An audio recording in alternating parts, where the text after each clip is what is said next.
Welcome back to Season 2, Quick Chat in the Cadillac. My name is SG. I like to explore the simplicity of complexity. If you don't know, this is my show where I break it down for you both real and quick. Today, I'm going to be talking about something real important, so I'm going to need you to listen the fuck up. I don't know if you can tell, but it's raining outside right now. And raining, as we talked about last week, is a form of cleansing. It's a sign. New things to come, new life. Step outside in the rain and enjoy it if you got rain where you at. If not, then just imagine you in the rain right now with me.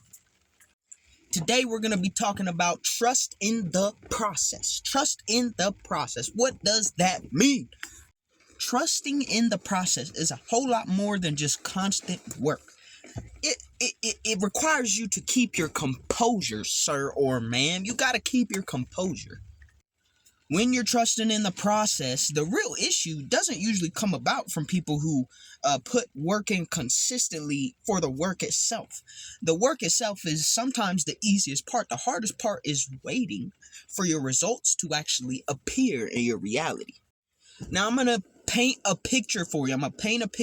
Okay? When a spider is weaving a web, that spider doesn't just have a web that is beautiful and delicate, right? You have to go through and weave it strand by strand, go up and down and left and right and do the curves and all that.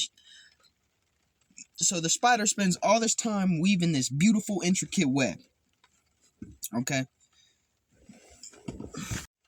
And then the spider has to make sure that it's weaving the web in the right spot. You know, a spider can't be weaving a web in a vacuum. Ain't no fucking bugs gonna come in a vacuum.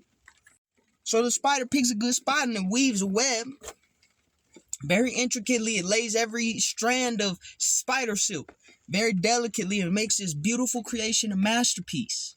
And when it's all done, we all look at the spider's web and say, oh, what a beautiful spider web. We say, oh, get the broom and clear the bitch out. But do flies just automatically appear in the web? No. Do bees or other flying insects, gnats, mosquitoes, do they just automatically appear in the web? No. Spider gotta wait for the flies to be caught. That's why I weave the web in the first place, so it'll be ready when the flies do come. Okay, maybe you weave the web over a jar of honey, I don't know. But either way, regardless, that spider has set itself up for success by trusting in the process. And then it just waits. It just waits. It sees the web, it weaves the web, and it just waits. That's what it means to trust the process. So if you're going through a process, think about it like you're starting a brand new web. Okay, especially if it's something that you ain't really done before or to a level that you haven't really done before. That's a brand new web you gotta weave. That weave wasn't just already woven for you. You gotta go through and weave the web. Each silk strand gotta be laid carefully and intricately to capture as many insects as possible so you could eat, grub down, and get that good bug food. But it takes time because not only do you have to sit there and go through the process of weaving the web, you got to wait for the bugs to land. And when the bugs land to get caught, you got to jump on the opportunity, wrap them bitches up real quick, and then, do what spiders do and consume the rewards, the bounty, the abundance. Spiders are an excellent example of what it means to trust the process because that's all they be fucking doing all damn day long. And I talk about spiders that burrow, but even spiders that burrow be doing that shit. They dig the hole first. They spend some time setting up leaves and shit around it, make it look all nice and inconspicuous. And then boom, something walk by, grab it, attack it, boom, bring it in the burrow. But it's all about the patience of trusting the process. They do all the work beforehand, knowing that what comes with the work is the reward.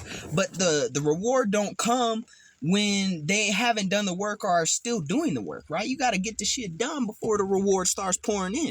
And I'm going to use the same example, man. If we take the burrowing spider, the web spider, and we say, yo, what if they just do 90 or 80% of the work and leave a big ass hole in the middle of the web? How many insects would they catch if that hole would have been there? The web really ain't complete. What if the burrowing spider don't hide it that well? How much prey is going to fall for the illusion that this is a safe place to walk around and it's not just some spider's burrowed nest or whatever? That's why you got to completely trust the process to the point where you get everything done already. So now all that's left to do is wait on the rewards. You don't have to wait. You could rest. You could sleep. You could catch a couple Z's in the meantime till the shit do what it's got to do. But you got to be ready to jump on your abundance as soon as it shows up. It's not about, oh, when will I get to rest? It's not about, oh, where will the work be done? This is just the way we live. This is the way I live. You got to put in the work and trust the process. That's the way that you live. It's a lifestyle. It's not about, the reward at the end of the day, but the reward is a plus side of it. It's about the lifestyle itself, the act of trusting the process, completing the web, enjoying the fruits of the web. And one thing about spiders is they relocate often. They often have to relocate. It changes in the environment. A human might come by with a broom, fuck up their whole web. They just spent like 3 days on that bitch. But guess what? They're going to go find a new spot and build a new web and catch some more food and keep on spidering. So that's what you got to do and be prepared to do.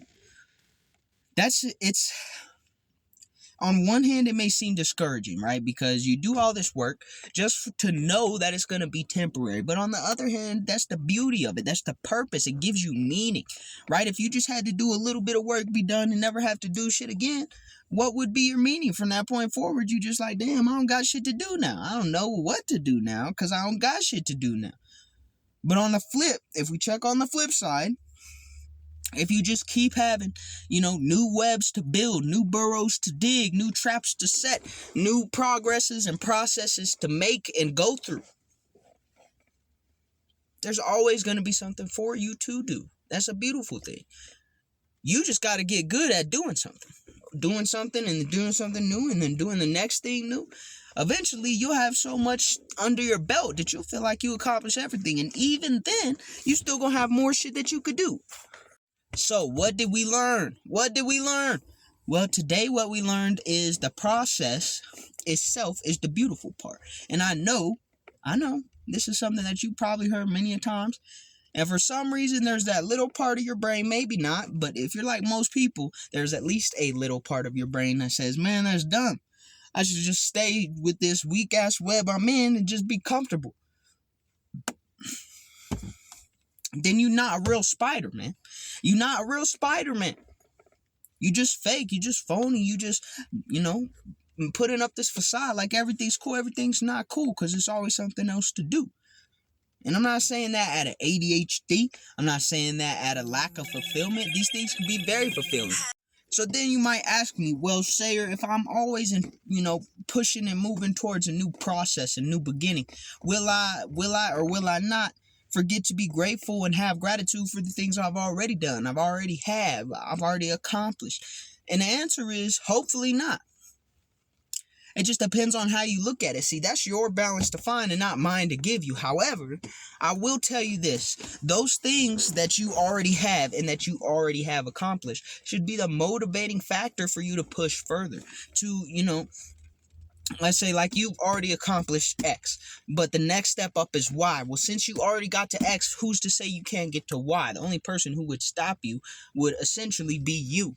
And let's say you already have, enough for you and your family. You already got enough to sustain y'all. Well, maybe you want to go out there and show your family, okay, well, this is what we could do when we get a little further from sustenance, when we get outside of survival mode into, living life to its fullest and experiencing mode. Those are the different kind of things that should motivate you to continue to develop your purpose and not just call it once you get to the first or second or third milestone that you wanted to achieve originally.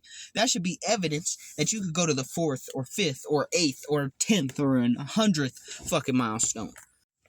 So your job is to continue to accomplish things and develop your purpose, but also trust the process. Right? It's going to take time.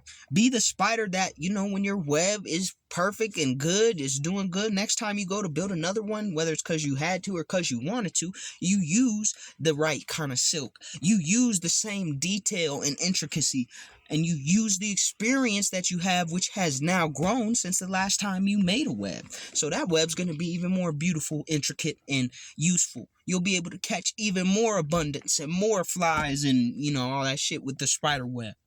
Right, you'll build a more intricate burrow as a spider. I'm using spiders as the main example today because I feel like they're very elegant and intelligent creatures, and they show you and tell you with their existence why it's important to trust their process.